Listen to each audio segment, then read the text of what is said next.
You know, there is something really scary about this Oklahoma City Thunder win last night, and that's the fact that the San Antonio Spurs were never in the driver's seat. The Oklahoma City Thunder weathered every single storm, and Shai Gilgeous-Alexander has not played good at all this series. Allow me to explain. What's going on, guys? Welcome back to BoxInOne, a basketball podcast and social media content creation platform created by roischand and Joachim. How myself talking right now. This is really interesting. Just diving into Game 5 last night between the Oklahoma City Thunder and the San Antonio Spurs. Julian Champagnie, welcome back to the NBA playoffs. 22, 8 of 15 from the floor, 4 of 8 from 3, 2 of 3 from the free throw line. Honestly, probably their most consistent offensive weapon outside of Stephon Castle, going for 24 on 7 of 11 from the floor, 7 of 8 from the free throw line, and 3 of 5 from 3. De'Aaron Fox and Victor Wembanyama, we're going to start with you. A combined 29 points, 10 rebounds, 9 assists, 5 steals, 3 blocks. They both loved April 15th so much that they went 4 of 15 from the field goal range, 8 of 30 from the field combined, 0 of 4 from 3 for Fox, 0 of 5 for 3 for Wemby. Wemby still put up 20 points, 12 of 12 from the free throw line. Fox only 1 of 2 from the free throw line. Victor Wembanyama, I'm not going to lie to you, they figured you out. And we've said this for months on BoxInOne, but when you have tough perimeter defenders or guys that can be more physical with Wemby and tire him out and force him to be a perimeter scorer first, he struggles with that. And he's not a guy like a KD or a Giannis yet, or even a Hakeem or a Tim Duncan or a Dirk. AD, all of the great power forwards of before. And I know KD is really not a power forward, but he just has a similar frame. All of those guys have a kill move. KD, Hesse, Tween, Midi, Demon, we all know what it is,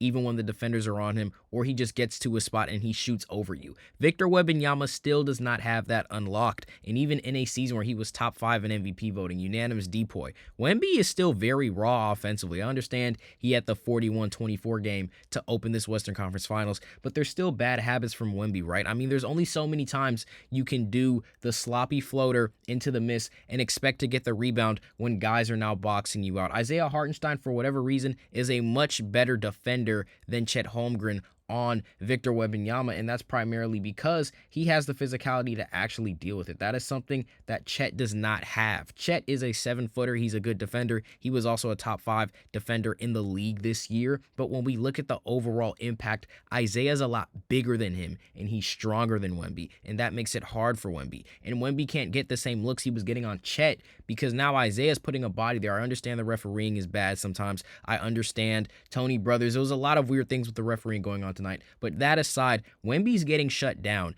And the thing about this series that we said going into it was that Wemby and Shai are going to cancel each other out. So it really depends who can play better when one of those stars is absent when this series progresses. Shai and Wemby did not have good games tonight. Shai had 32, 2, and 9 on 16 of 17 from the free throw line, 7 of 19 from the field. For what it's worth, Stephon Castle, you're doing a great job on Shai Gilgeous-Alexander. Same thing with Devin Vassell. They have his patterns figured out in terms of how he gets to his shots. He's still not had a good game, but when you have Alex Caruso, 22, 2, 6, and 3 on 4 of 8 from the field goal range, now he has the record for the most three-pointers made off the bench in the Western Conference Finals with 18 and counting. Isaiah Hartenstein, 12 and 15 on 6 of 8 from the floor. Chet Holmgren, 16 and 11. Cason Wallace, 7 with 2 steals, 2 blocks, and 5 assists. Jared McCain, 20 points on 7 of 19 from the field goal range. 3 of 9 from 3. McCain is letting them go, and at this point, you're about to go to the NBA Finals. There is no point in not emptying the clip, even when you're missing shots. And the thing about McCain that makes him really dangerous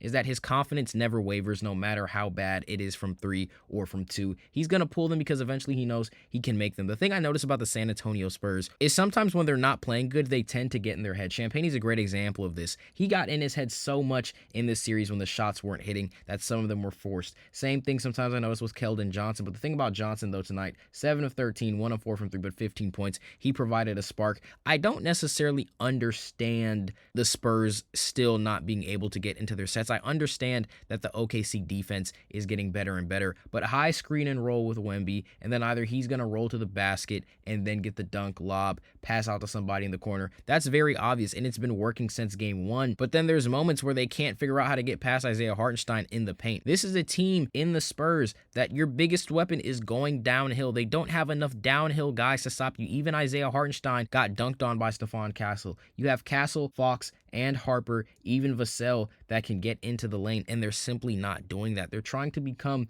an outside shooting team. 12 of 41 from three. That's 29.3% compared to the Thunder, who only shot 32 threes. The Thunder are getting inside, they're banging bodies, and they're understanding, make Vic tired, get Keldon and Castle in foul trouble, and we go from there. The Spurs, for whatever reason, are trying to play Golden State Warriors basketball. The only team in the NBA playoffs who has successfully done that this year is the New York Knicks. Who's the coach of the New York Knicks? Mike Brown. Who is he the assistant coach on? The Golden State Warriors. My point is, play to your identity and play to your role. You have Wemby, you have shooters around him, but you have Castle, Fox, and Harper, who probably are the three best guards when it comes to a guard rotation in the NBA. Go downhill again. I don't understand where that went. I really don't understand where that went. But the biggest story is that Victor Wembanyama, he's slowly getting figured out. And I think, again, the crazy thing about saying Vic got figured out is that Wemby's going to remember this. He's going to bulk up in the offseason, and then it's going to be like, oh, we can't throw Hartenstein on him anymore. He's 20 pounds heavier, and he has kill moves in the post and the perimeter now. This is a 22-year-old guy in Wemby, and sometimes the 22-year-old in this shows unnecessary shots, forces, sometimes emotional decision-making on the court. But we have to remember, this is the 22-year-old who was the face of the franchise, and in all honesty, the face of the league. You could argue that we probably haven't seen somebody even deal with pressure this good, this young, since LeBron James in terms of what he means to the game of the NBA. So I'm not knocking Wemby at all. I could not imagine as somebody who's about to turn 21 being the face of the league and on a franchise and being an alien, because Bron gave me that nickname, and being in my first playoff run and trying to take my team to the finals and be the vocal leader, even though I'm one of the younger guys on the team, only my third season. I can't imagine dealing with all of that. So kudos to Wemby for making it this far, obviously, and just killing the game as he's done. But they figured him out. Make him be a perimeter scorer, and then from there, he's going to fold to the pressure. Again, only 20 points, 6 rebounds, 1 assist, 2 steals, 3 blocks, 26.7. There's 6-7 again, 4-15 from the field goal range.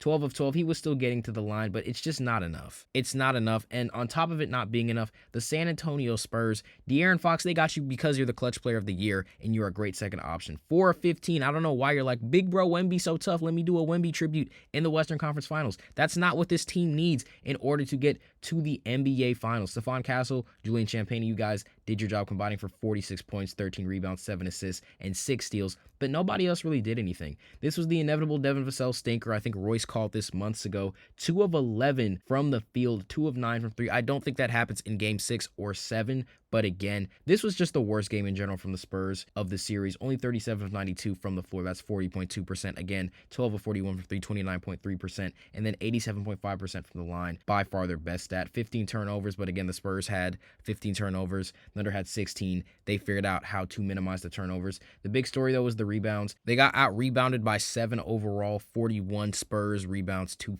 48 OKC rebounds. Hartenstein with 15 of those, getting almost a third of those rebounds. You got to figure out how to slow down Hartenstein, and you have to either get Wemby more active, or these guys just really have to step up in Wemby's absence in Game 6, because OKC is going to employ the same game plan, and unless Wemby has a crazy adjustment period, I have a suspicion it's going to work. With that being said, though, guys, that is going to do it for us today. Again, as always, if you enjoyed the content, make sure to like, comment, share, and subscribe. Follow all of our socials in the description for more daily Box in One content, and we will see you all in the next one.